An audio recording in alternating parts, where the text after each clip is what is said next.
अमेरिकी राष्ट्रपति Donald Trump की चेतावनी के बाद इजरायल ने ईरान के तेहरान तेल डिपो पर हमला किया है, जिसे ईरान ने एक्ट ऑफ वॉर बताया है।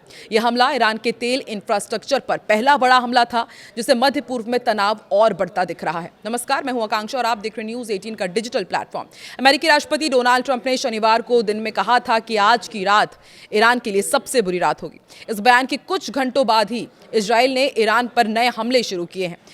ईरान की सरकारी मीडिया के मुताबिक शनिवार को तेहरान में एक तेल डिपो पर यूएस और इजरायली हवाई हमले हुए और ये ईरान के तेल इंफ्रास्ट्रक्चर पर पहला हमला माना गया।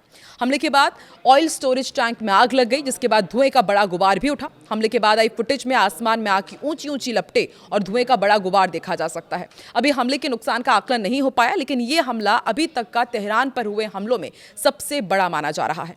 ईरान के इस्लामिक रेवोल्यूशनरी गार्ड कॉर्प्स ने शनिवार रात कहा है कि उन्होंने तेहरान फैसिलिटी पर हमले के जवाब में इजरायल के हाइफा में एक रिफाइनरी पर हमला किया है। ईरान ऑयल रिफाइनरी और डिपो पर हमले को आक्रामकता और आतंकवाद का काम मान रहा है और कई जानकारों ने इस तरह के हमलों को एक्ट ऑफ वॉर कहा है। अंतर्राष्ट्रीय कानून में ऐसे हमले युद्ध अपराध की श्रेणी में आते हैं और ये ईरानियों के खिलाफ एक साइकोलॉजिकल वॉर का हिस्सा माना जा रहा है, जिसमें उन्हें डराने और यकीन दिलाने के लिए कि उनकी सरकार अब उन्हें बचा नहीं पाएगी।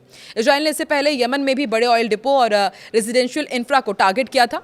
पिछले हफ्ते हुए इजरायल के एक स्कूल पर हमले में 100 से ऊपर स्कूली बच्चों की मौत हो गई थी।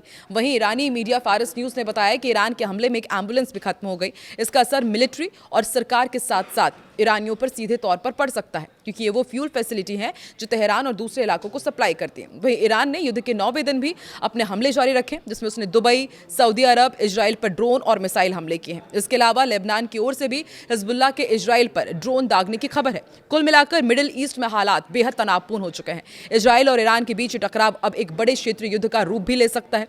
दुनिया भर की नजरें अब इस बात पर टिकी है कि आने वाले दिनों में ये संघर्ष किस दिशा में जाता है। आप भी कमेंट में बताएं कि आपको लगता है कि ये संघर्ष एक बड़े विश्व संकट में बदल सकता है।